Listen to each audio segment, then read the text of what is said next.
This is the DALK that I had done earlier, and almost a couple of months later we decided to handle his cataract as well, and this time I have decided to do a small incision cataract surgery. Doing a phaco on this on such a large graft is going to be a little difficult, and so early in the after the DALK, it's not a very good idea. So I thought the safer option would be a SICS. Done a neat frown incision in the scleral surface. I go ahead and fashion my scleral, almost a scleral tunnel. There is a bit of a corneal flap. Anyway, I plan to suture this incision. There's no way I can leave this the incision unsutured. So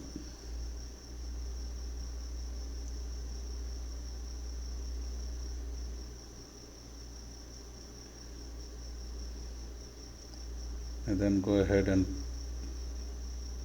place my side port incision very carefully, enter into the chamber with my keratome, trying to avoid the graft host junction as far as possible. And as there is an opacity, it is a graft, vision is not that great, and I stain the anterior capsule.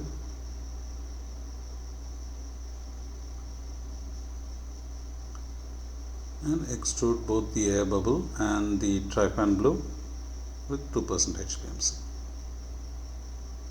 It's a pretty significant cataract, and since there is a graft, I do use some sodium hyaluronate as well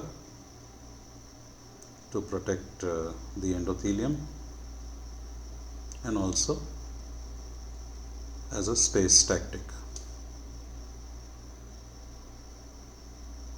And with the cystitome, I am trying to make as big a rhexis as possible. This is a large nucleus, so I cannot make a small rhexis. I have to. And yes, most of the cornea there is good visibility, so it should not be a problem.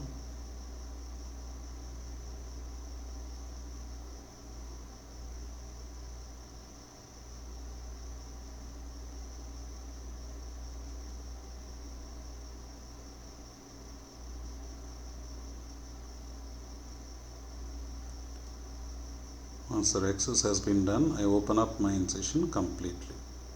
Watch very carefully at the graft host junction. Watch very carefully your keratome. In these cases, very easy to detach the desmus membrane. So be very careful. Always keep that at the back of your mind. And I then perform a very generous hydrodissection, watching carefully and decompressing every time. My pupil is shutting down a little bit, but I think I can manage. Make sure the nucleus is completely separated.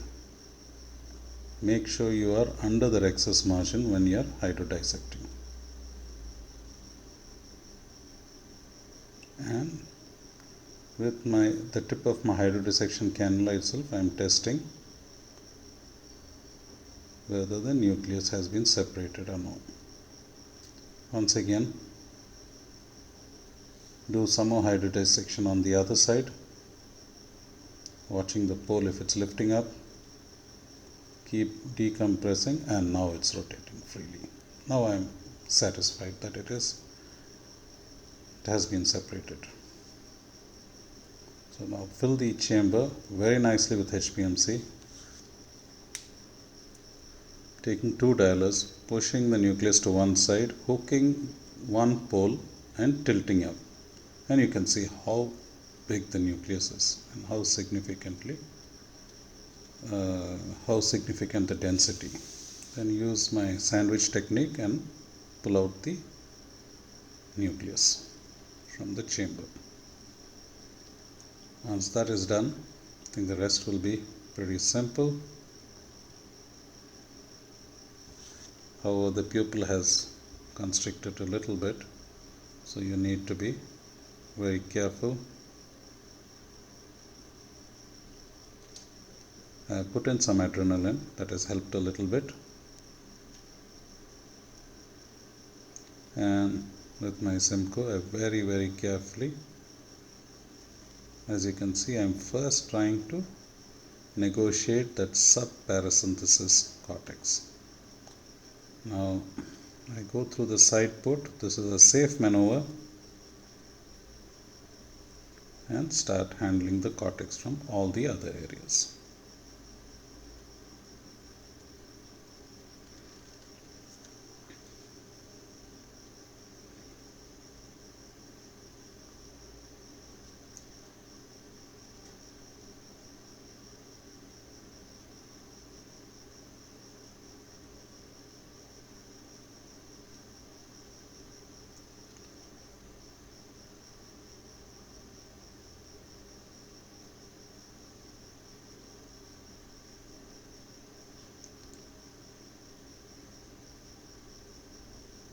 And once all the cortex is out, put in HPMC, and in this case I am putting a rigid PMMA 6 mm lens. Make sure the leading haptic goes into the bag, and then the trailing haptic, you can flex it and tuck it into the bag by pronating your hand. If it doesn't, then you just have to dial it. Just bringing down the pupil,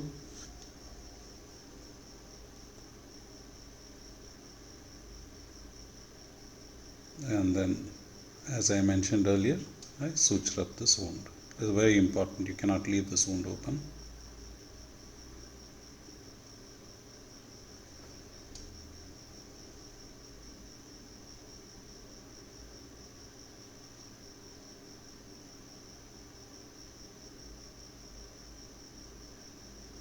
And make sure I secure the wound very well. I think 3 sutures will do, it's more than enough. Don't have to put more than that.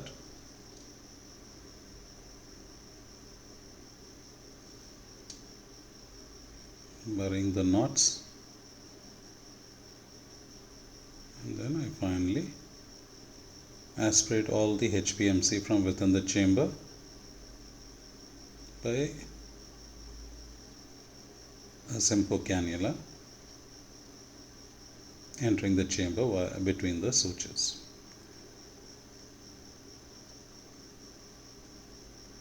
That's my intracameral antibiotic, and I just place in some subconjunctival to push the conjunctiva over the incision. I do not suture the incision, and close up. Thank you.